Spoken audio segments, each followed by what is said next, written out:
నమస్కారం. వనవానికి స్వాగతం. ఈరోజు వార్తలలోని ముఖ్యాంశాలు. తూర్పుగోదావరి జిల్లా అనపర్తి నియోజకవర్గం బిక్కవోలు మండలం బలభద్రపురం గ్రామంలో శ్రీరామనవమి వేడుకలు అత్యంత వైభవంగా జరిగాయి.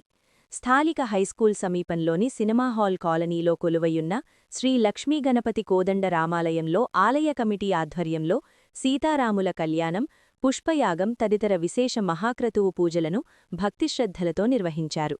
ఉమ్మడి తూర్పుగోదావరి జిల్లా హిందూ ధర్మ ప్రచార భక్తమండలి సమన్వయకర్త శ్రీ నల్లమిల్లి వెంకటరామారెడ్డి, నల్లమిల్లి దొరయ్యరెడ్డి అండ్ బ్రదర్స్ కుటుంబ సభ్యులు మరియు ఆలయ కమిటీ కార్యవర్గ సభ్యుల పర్యవేక్షణలో ఈ కార్యక్రమాలు అత్యంత ఘనంగా జరిగాయి. ఈ సందర్భంగా వేద మంత్రోచ్చారణల మధ్య స్వామివారికి పుష్పయాగాన్ని కన్నుల పండుగగా జరిపించారు. శ్రీ వెంకటరామారెడ్డి, శ్రీమతి మంజు దంపతులు ఈ విశేష పూజల్లో పాల్గొని స్వామివారికి ప్రత్యేక మొక్కులు చెల్లించుకున్నారు. ఈ ఆధ్యాత్మిక కార్యక్రమాలకు భక్తులు భారీ సంఖ్యలో తరలివచ్చి స్వామివారిని దర్శించుకున్నారు. అనంతరం పూజా కార్యక్రమాల్లో పాల్గొన్న భక్తులందరికీ ఆలయ నిర్వాహకులు తీర్థప్రసాదాలను అందజేశారు.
Kita